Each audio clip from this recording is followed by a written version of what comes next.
Welcome to a Friday Reads, where I talk about what I read, what I'm reading, what I hope to get to next, little book haul, really casual weekly check-ins.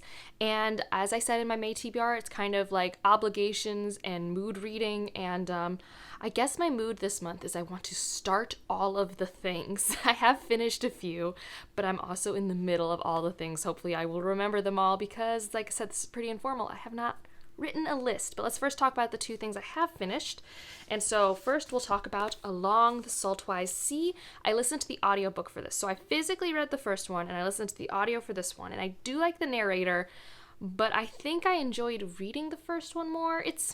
I think I like the first story in this collection more than this one. This one felt more like a middle grade adventure story, whereas the first one was definitely still middle grade, but like felt more middle grade fairy tale, I guess, if we're like doing subgenres in middle grade. I am curious where it's all going, how this may or may not, take place in the greater work of the Alchemist journals, because these are like books that are in-world middle grade books in like middle game and seasonal fears. But I've read it. It's like, it was a good read, but I wouldn't have really finished it if it wasn't for this, because it's really not my type of middle grade story. I also just finished 10 minutes ago, Burnt Sugar, which if you've been in my Discord, I have had some thoughts. I would have DNF'd this book if it wasn't for me moderating the book club for this, and I have to do a bunch of research and look at interviews and do all that, so maybe my thoughts will evolve. The experience did improve for those who were in my Discord. I really, really, really didn't like reading the first half of this book, and I think I just became more ambivalent but less annoyed by the end, which was an improvement. So Burnt Sugar, it discusses themes of mother-daughter relationships, how you are a caregiver to someone who is losing their memory in dementia, how you navigate your place in the world when you carry so much trauma and emotional baggage. All these themes are in here, and it's set in India. And so no one in this book is very likable, which is kind of a struggle. And for me, even though I'm actually pretty close to a lot of these themes in terms of my own life experience, it wasn't cathartic for me or interesting, especially because I did not like anybody in this story. And I think, at least for these themes of like troubling parent-child dynamics and relationships where a parent does inflict emotional or physical harm on their kid, just don't work for me. I think the way that I have processed my experience is just I don't find catharsis in other versions of the story. This was not as bad for me as Shuggy Bane, where like that caused me anxiety. Here I was just like very unsympathetic, which is a really bad thing to say, but I was just like over it with these characters. And then the writing was just not my thing. It got better for me, but there are sentences in this book that shouldn't exist.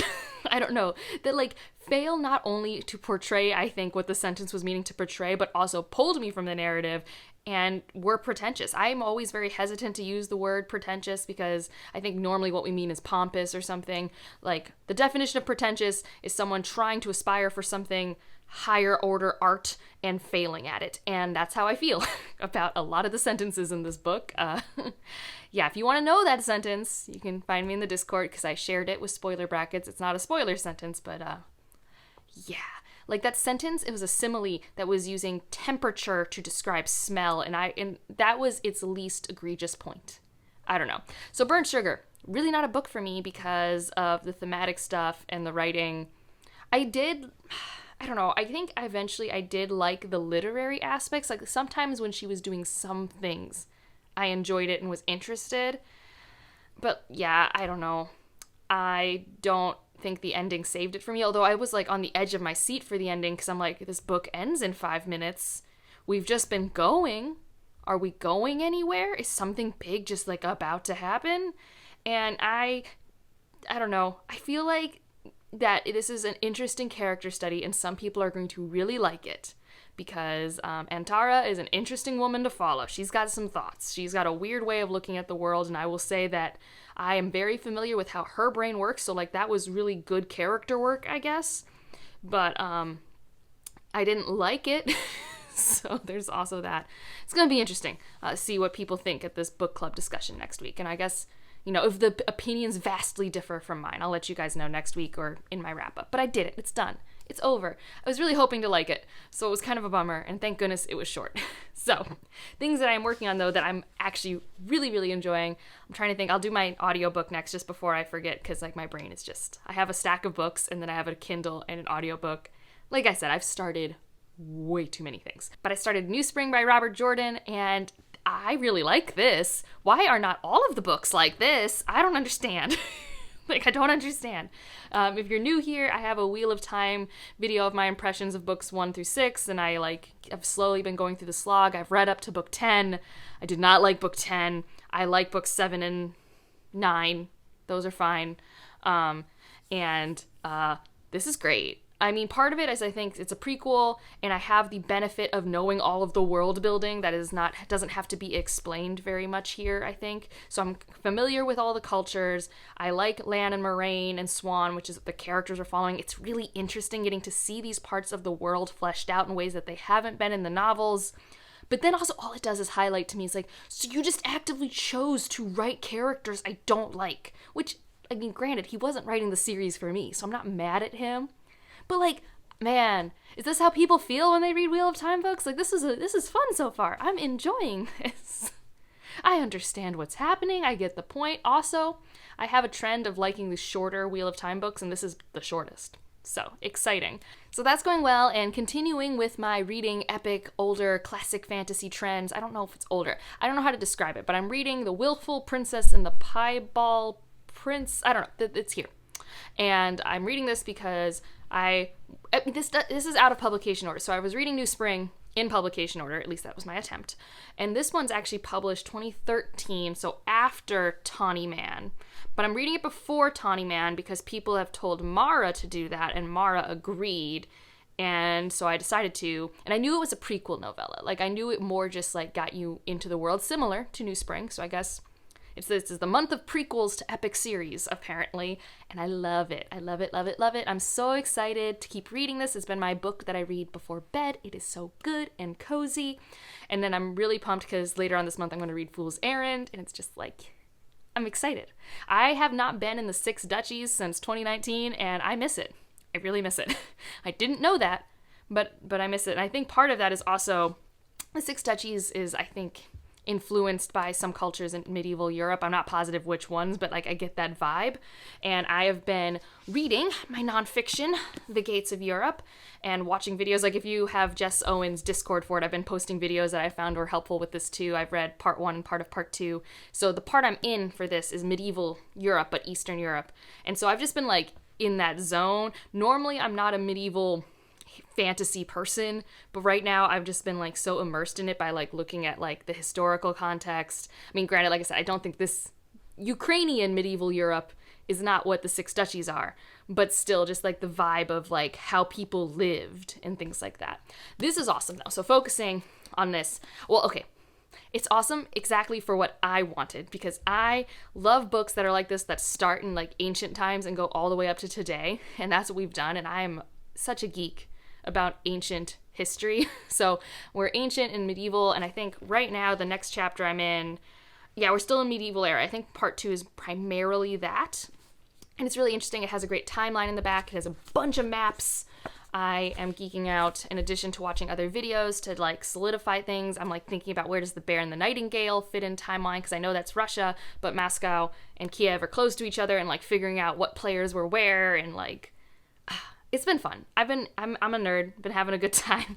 I forget how much of a history nerd I can be, just because like history as a class has never been like as fun as when like you have a historical question to answer for yourself.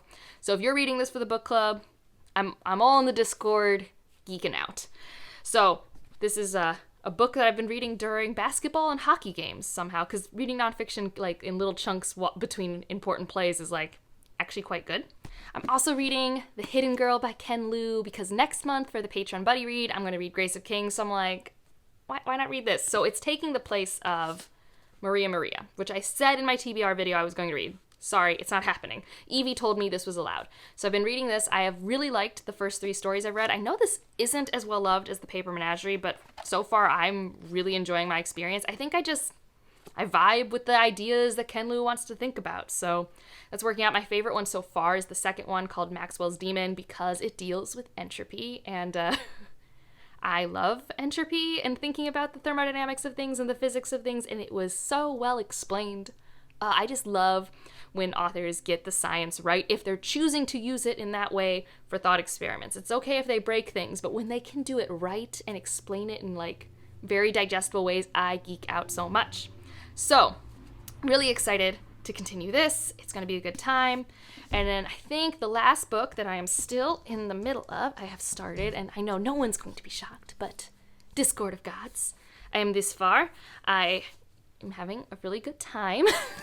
I'm also really stressed because this is the end, and this is Jen Lyon's first series as far as I know, and I do not know what's going to happen to all of my characters. I have no clue. I do not know if she's a happily ever after author. I do not know what stakes will or won't exist. I won't spoil that in my wrap-up once I finish or in my series review, but like right now, I don't know. And we've learned some things that weren't really surprising if you've read a lot of fantasy books. Like there's some tropes that were reused here, but then the further extension of the trope, I'm like, oh, we're taking it there. That is interesting. The only thing that I don't love about this, but it's not a deal breaker, is that in this book and the previous book, Jen Lyons has decided to focus on a larger cast of characters and still having our main cast, but like we have like 10 to 12 POVs we follow. And I just feel like I really loved following like my main three. And I really like these other characters too, but I just feel like someone who's like, but show me the thing I want to see. And I just need to let that go because these other point of views are actually still really good. And we've had them in the other books, and like actually getting the catharsis of following them is actually really good. But that's like my one little thing that I need to like let go of. I'm just so excited. Yeah. So those are all the things I'm in the middle of. Going to continue going with. I don't know what I'll pick up after that because the mood reading vibes. I know I need to pick up Dawn soon, which I have over here, but I don't know when, and then I'll vlog that for the patrons. I do have the chat open in the Discord though. And now for a little book haul, which is really just Evie sends me books. So I've already shown you guys Maria in the TBR in this video. I really love it. It's just really pretty. Like, I don't know if you guys can tell, but it's so pretty. Maybe I should save it for when prompts are like a moon on the cover. Or bones, you know, but it has so many things. It's like a dog. Anyways, I really like this cover. And then she was so awesome. So I now have my own copy of Brown Girl in the Ring, and it's in the cover that I like. So there's this cover, which is not a bad cover. It's just, it doesn't match the style that my Midnight Robert cover is in. And I prefer that Midnight Robert cover and this cover. Let's see, do I have my Midnight Robert nearby? I do. So you can see they're like the same height and very similar art styles. Like, I'm really into this. This is also very short. I'm very excited. So I really liked this cover, and Evie sent me the copy because I think they wanted this cover because I think it matched the rest of their covers. Because I think these are like out of print ones that like I found this at a used bookstore, and this is brand spanking new that I just like have. I'm very excited. And look at that. It's gonna be a great experience. Look at that big font. Yes. And then Evie has finally sent me a Stephen Graham Jones book, Mongrels, and tried very hard to get everyone in the patron Discord to vote for this for a buddy read. It unfortunately did not win, alas. I didn't mean to like stack the decks against it because I do want to read this and I'm excited, and this is like an aggressively yellow book, but I'm into it. So this will probably be my first Stephen Graham Jones novel. I have read a short story, but I've not read a novel yet. And all I know is this has to do with the werewolves. Yep, that's it. I haven't read the back or anything. I'm just told by a lot of people, Laura included, that this is fun. So that's this video. It's a little chaotic. My energy is all over the place this week, as I'm sure it is for a lot of people. I did open a new chat in my Discord for venting if anyone needs it, but you can also mute that chat. So if you are like, my mental health does not need more, so that exists. I called it My World's on Fire, How About Yours? Because I am that kind of music nerd. Because, yeah, that song has been an earworm in my head since I was like 5, and it only becomes more relevant as the years go by. It's quite disturbing. Anyways, that's it for this one. Let me know what you're reading this week. Oh, for my board game people, hopefully today, when you're seeing this, my copy of Ark Nova is coming in, and I'm going to play it this weekend. I played it last weekend with friends and then got myself a copy because it's so fun. It's about building a zoo. Like engine buildy, lots of moving parts. I'm such a nerd. Anyways, I'm very excited to play this. And I've gotten back into video games because I'm not reading 17 books. And so I've been playing Hades and Horizon Zero Dawn. It's great. I'm just doing a lot of self-care stuff this week, and I think it's working. It just means that I'm doing lots of things, and focusing on one thing is apparently difficult. But that's it for this one. If you want to leave an emoji, leave something yellow, because Mongrels it's just an aggressively yellow cover. And if you liked it, subscribe if you want to, and I'll see you in the next one. Bye.